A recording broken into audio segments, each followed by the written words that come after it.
I knew something was wrong the moment I took my morning medication. The pills looked slightly different, but my mother had just refilled my prescription yesterday, so I assumed the pharmacy had switched to a generic brand. That decision almost cost me my life. I'm Maya Thompson, 26, living with a congenital heart condition that requires daily medication.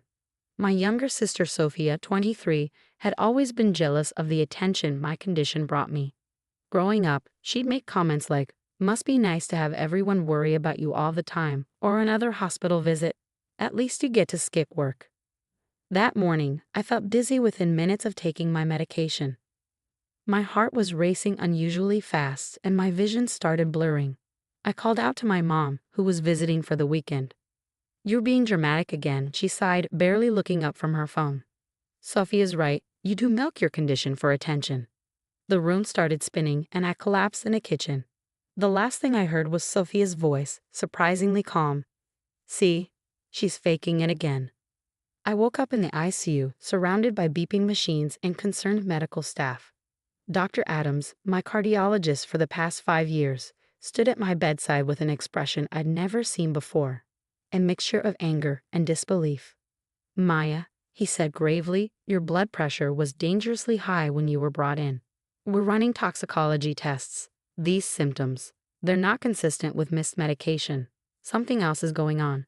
My parents and Sophia arrived shortly after, putting on a show of concern for the hospital staff. But when Dr. Adams stepped out, their attitudes changed. "You need to tell them it was an accident," Mom hissed. "Say you mixed up your pills or something." Sophia perched on the edge of my bed, her perfectly manicured nails tapping against the railing. "It was just a little joke," she said, rolling her eyes. "I switched your heart meds with some vitamin supplements. How was I supposed to know you'd freak out like this?" I stared at her in shock. "You did what?" "Lower your voice," Dad warned. "We don't need the whole hospital hearing our private family matters." "Private family matters?" I struggled to sit up. "She tampered with my medication." "It was a prank, Maya," Mom insisted.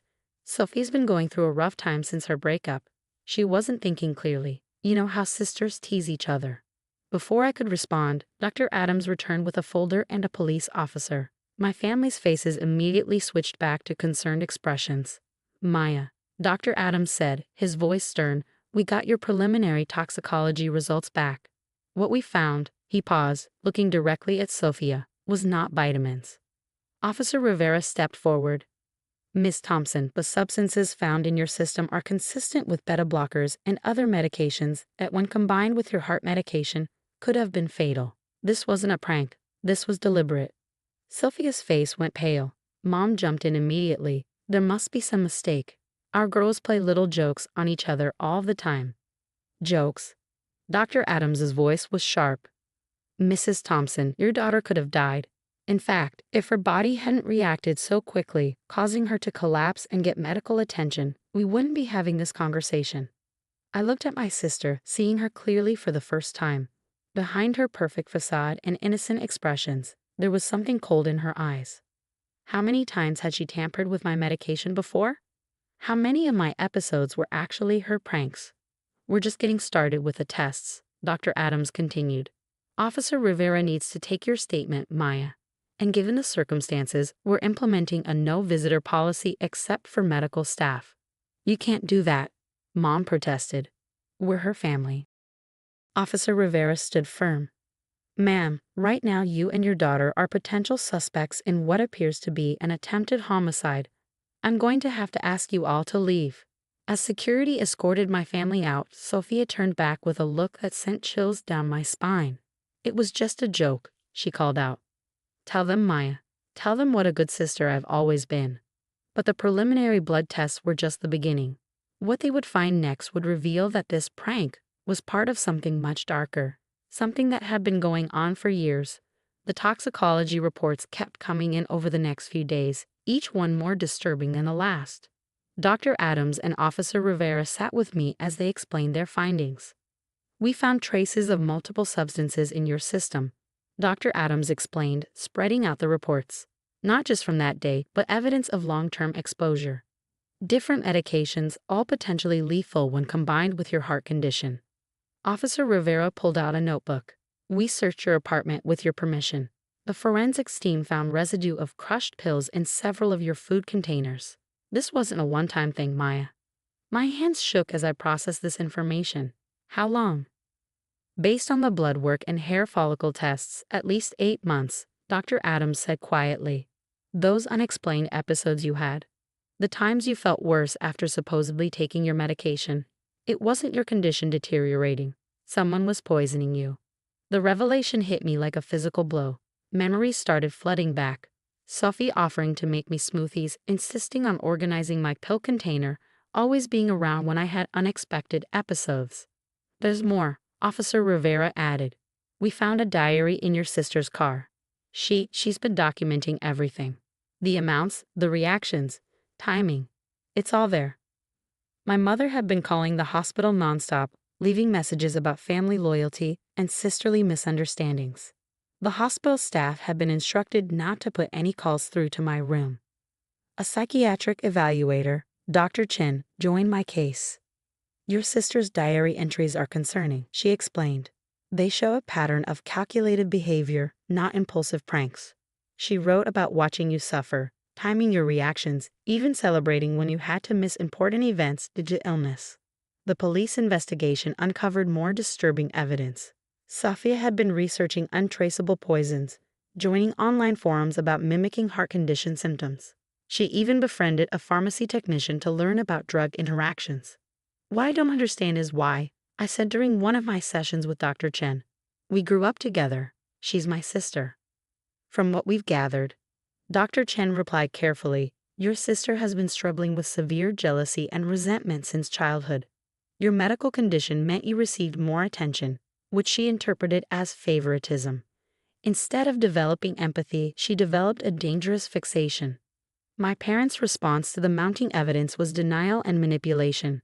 They hired a lawyer who tried to paint Sophia as a troubled but well-meaning sister who just made some poor choices. They're still trying to protect her, I told Officer Rivera, who'd become a steady support through this nightmare. Even with proof that she tried to kill me.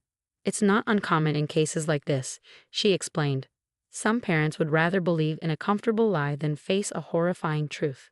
The hospital security caught Sophia trying to sneak into my room dressed as a nurse one night. In her bag, they found more unmarked pills. When confronted, she broke down and started laughing. I just wanted to fix her, she told the security guards. If she was really sick, instead of just pretending, maybe people would see I'm the strong one.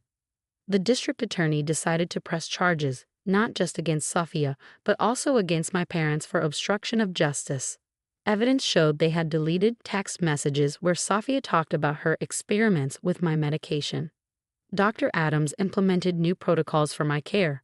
All my medications would now come from a specific pharmacy with tamper-proof packaging. He also ordered comprehensive testing of all my previous blood samples, searching for patterns we might have missed. The system failed you before, he admitted. We should have noticed something wasn't right when your symptoms didn't match your condition's usual progression. As I lay in my hospital bed that night, watching the city lights through my window, I thought about all the times I defended Sophia to others. She's just having a hard time, I'd say. She doesn't mean to be cruel. But the truth was in those blood tests, in her diary, in the calculated way she'd systematically tried to destroy my health while pretending to be a caring sister. The doctors said I would recover, but my trust in family, that might be permanently broken. 1 year later, I sat in the courtroom, listening to the judge deliver the verdict. Sophia, dressed in a conservative blue suit, maintained her innocent expression until the end. But when the judge announced guilty on all counts, her mask finally cracked. You're going to miss me when I'm gone, she screamed as they led her away. Who's going to take care of you now, Maya? Who's going to be your sister? The sentence was harsh. 15 years for attempted murder, with additional charges for tampering with medication and premeditated poisoning. My parents, found guilty of obstruction of justice and endangering a vulnerable adult, received 3 years of probation and mandatory counseling. Dr. Adams testified during the trial, presenting medical evidence that showed how close I'd come to death multiple times. This wasn't just poisoning, he explained to the court. This was sophisticated medical torture designed to prolong suffering while maintaining plausible deniability. The diary entries they read in court revealed the true extent of Sophia's disturbed mind. She'd written about watching me sleep after poisoning my food, timing how long it took for symptoms to appear, even calculating which doses would make me sick enough to miss important events, but not sick enough to die, at least not quickly. I want her to suffer like I suffered, one entry read. Every time Mom and Dad rush to her hospital bed, every time they cancel my events because of her emergency. Now she'll know what it feels like to have your life controlled by illness. My parents tried to approach me after the sentencing, but Officer Rivera and my victim advocate stood firm. Haven't you done enough? Officer Rivera asked them. The restraining order is still in effect. Mom called out anyway. We're still family, Maya. Families forgive. But I've learned that real family doesn't poison you, doesn't gaslight you, doesn't choose to protect your attempted murderer just to maintain appearances.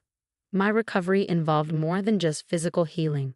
Dr. Chen helped me work through the psychological trauma of being systematically poisoned by my own sister while my parents turned a blind eye. You're not just dealing with the physical effects, she explained during one session. You're grieving the loss of the family you thought you had. The case gained national attention, leading to new legislation about medication tampering and family abuse. Dr. Adams worked with pharmaceutical companies to develop better tamper-proof packaging for home medications. Your story saved lives, he told me during a checkup. We've implemented new protocols for monitoring patients with chronic conditions, looking for signs of medication tampering. 3 cases have already been identified and stopped. I moved to a new city, started a support group for survivors of family abuse, and slowly built a new life. My heart condition stabilized once I was actually taking the right medications without interference. The most healing moment came 6 months after the trial when another family reached out to me. Their daughter had noticed her sister tampering with their mother's heart medication. Because they'd heard my story on the news, they knew the signs and stopped it before tragedy struck. You helped us see the truth before it was too late, the mother told me. We got our daughter the psychiatric help she needed instead of enabling her like your parents did with Sophia. Today, I work as a patient advocate, helping others recognize and escape medical abuse. My story is used in training programs for healthcare providers, teaching them to look beyond the caring family facade. Dr. Adams and Officer Rivera remained part of my new support system, along with friends who proved that family isn't always about blood. You didn't just survive, Dr. Chen told me in our final session. You turned your trauma into a tool to help others. That's real strength. Sometimes I still get cards from my parents talking about forgiveness and family unity. Sophia writes too, from prison, alternating between apologies and threats. I don't read them anymore. Instead, I focus on my work, my real friends, and the family I've chosen. My heart condition requires daily medication, but now it comes with safety seals and verification codes. More importantly, it comes with the knowledge that I'm finally truly safe. Your sister's actions nearly killed you, Dr. Adams said during my last checkup. But they also set you free. Sometimes the worst betrayals lead us to our best lives. Looking out from my new apartment, watching the sunset over a city where nobody knows me as the girl whose sister poisoned her, I finally feel at peace. My heart is stronger now, not just physically, but in knowing that I survived, thrived, and turned my nightmare into a wake-up call for others.